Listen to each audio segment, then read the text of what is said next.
Hello everyone, we are starting off the special theory of relativity, kinematics, with problem 18, which is the first problem from this section.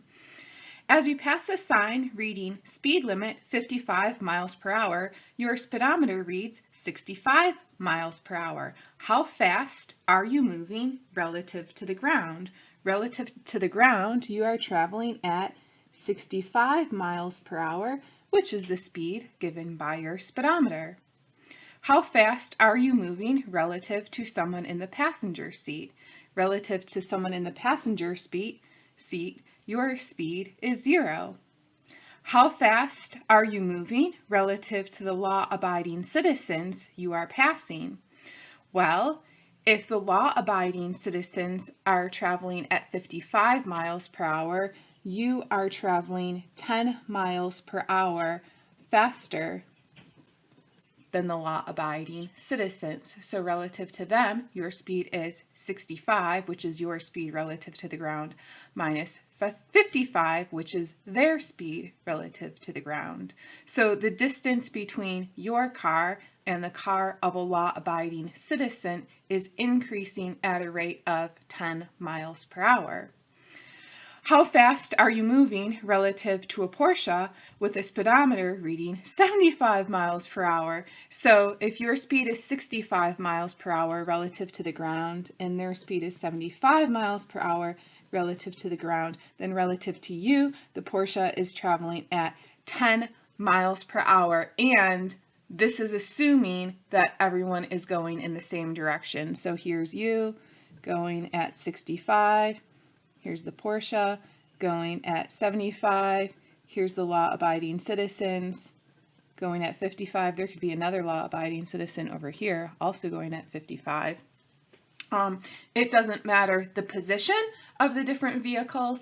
The only thing that matters is that they're all going in the same direction. So if you had someone over in the other lane going this way at 55 miles per hour, then the relative speed between you and this law-abiding citizen would be 65 plus 55.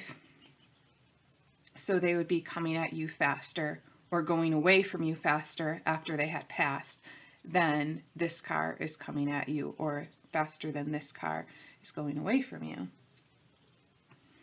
Okay, so that should all make sense based on your experience in cars.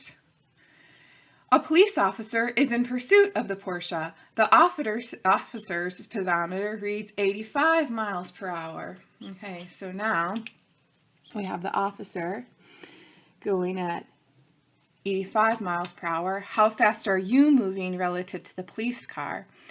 So that would be the officer's speed minus your speed, which would be 20 miles per hour. And thankfully, since there's someone going at 75 miles per hour, the officer isn't going to care that you're only going at, that you're going at 65 miles per hour, which is still over the speed limit. Oh my goodness, the police officer decides to shoot out the tires of the Porsche and fires her revolver.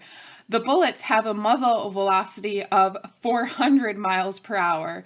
The muzzle velocity is the velocity of the bullets relative to the gun. How fast are you moving relative to the bullets? First, let's find the speed of the bullets relative to the ground. So, bullets relative to ground. So the bullet gets a speed of 400 miles per hour from being fired, but added to that, you have the speed that the bullet would already be going at before being fired, because the bullet's in the car, it's traveling with the car at a rate of 85 miles per hour. So relative to the ground, the bullet is going at 485 miles per hour. How fast are you moving relative to the bullets? So actually, I should have done this earlier, but I was only looking at the speed and not the velocity. So how fast are you moving relative to the ground? Relative to the ground, you are going this way. How fast are you moving relative to the law-abiding citizens? Relative to the law-abiding citizens, you're going faster than them. so this way. How fast are you moving relative to the Porsche? You'd be going this way. So here we did your speed minus the ground speed to get your speed relative to the ground. Here we did your speed minus the law-abiding citizen's speed to get your speed relative to them. So here, if we did it the other way around, so your speed minus the Porsche speed would give us minus 10 miles per hour, so that gives us the direction also. So relative to them, you'd be moving this way. How fast are you moving relative to the police car? Relative to the police car, you're going this way because the police car is going faster than you. Okay, and relative to the bullets, you should be going this way also. So let's do your speed, which is 65 miles per hour, minus the speed of the bullets, which is 425 miles per hour. You probably have different answers for questions A, B, C, D, and E. Yeah, how about that? Given all these different answers for your speed, which one is correct?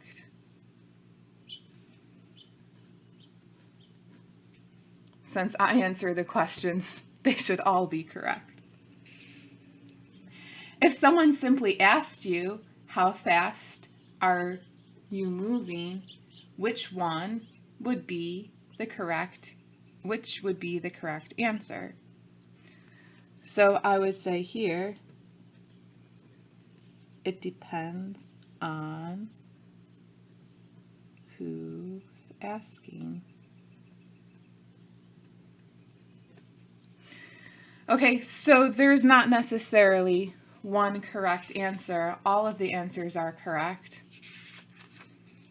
That's your speed relative to the ground. That's your speed relative to someone in the passenger seat. So your velocity isn't just the 65 miles per hour. You also have the velocity of you relative to all these other objects. Now, before we move on, so there's not necessarily a correct answer for this last question. So you can put whatever you want there. Not whatever you want. Well, I'm not going to look at it anyways, so. Okay, so now we're going to talk a little bit about relative velocity.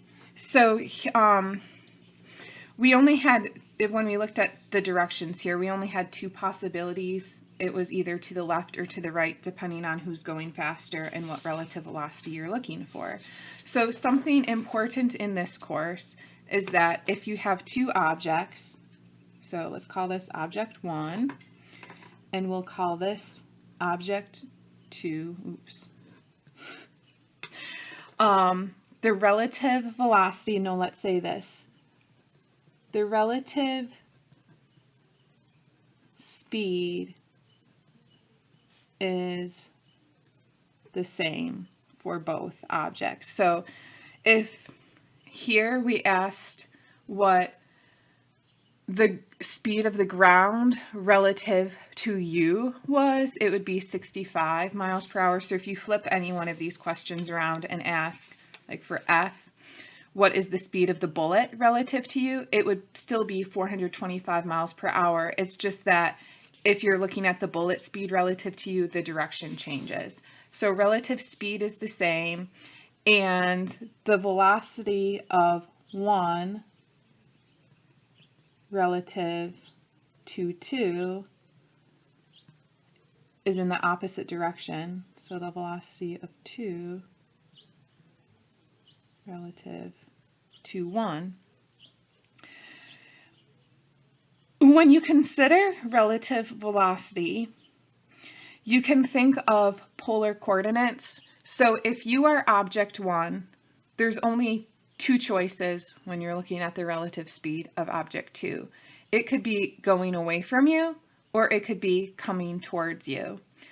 Now, it's true that if the object was over here, it would be moving in, let's say, the y direction instead of the x direction, but it's still either going away from you or coming towards you.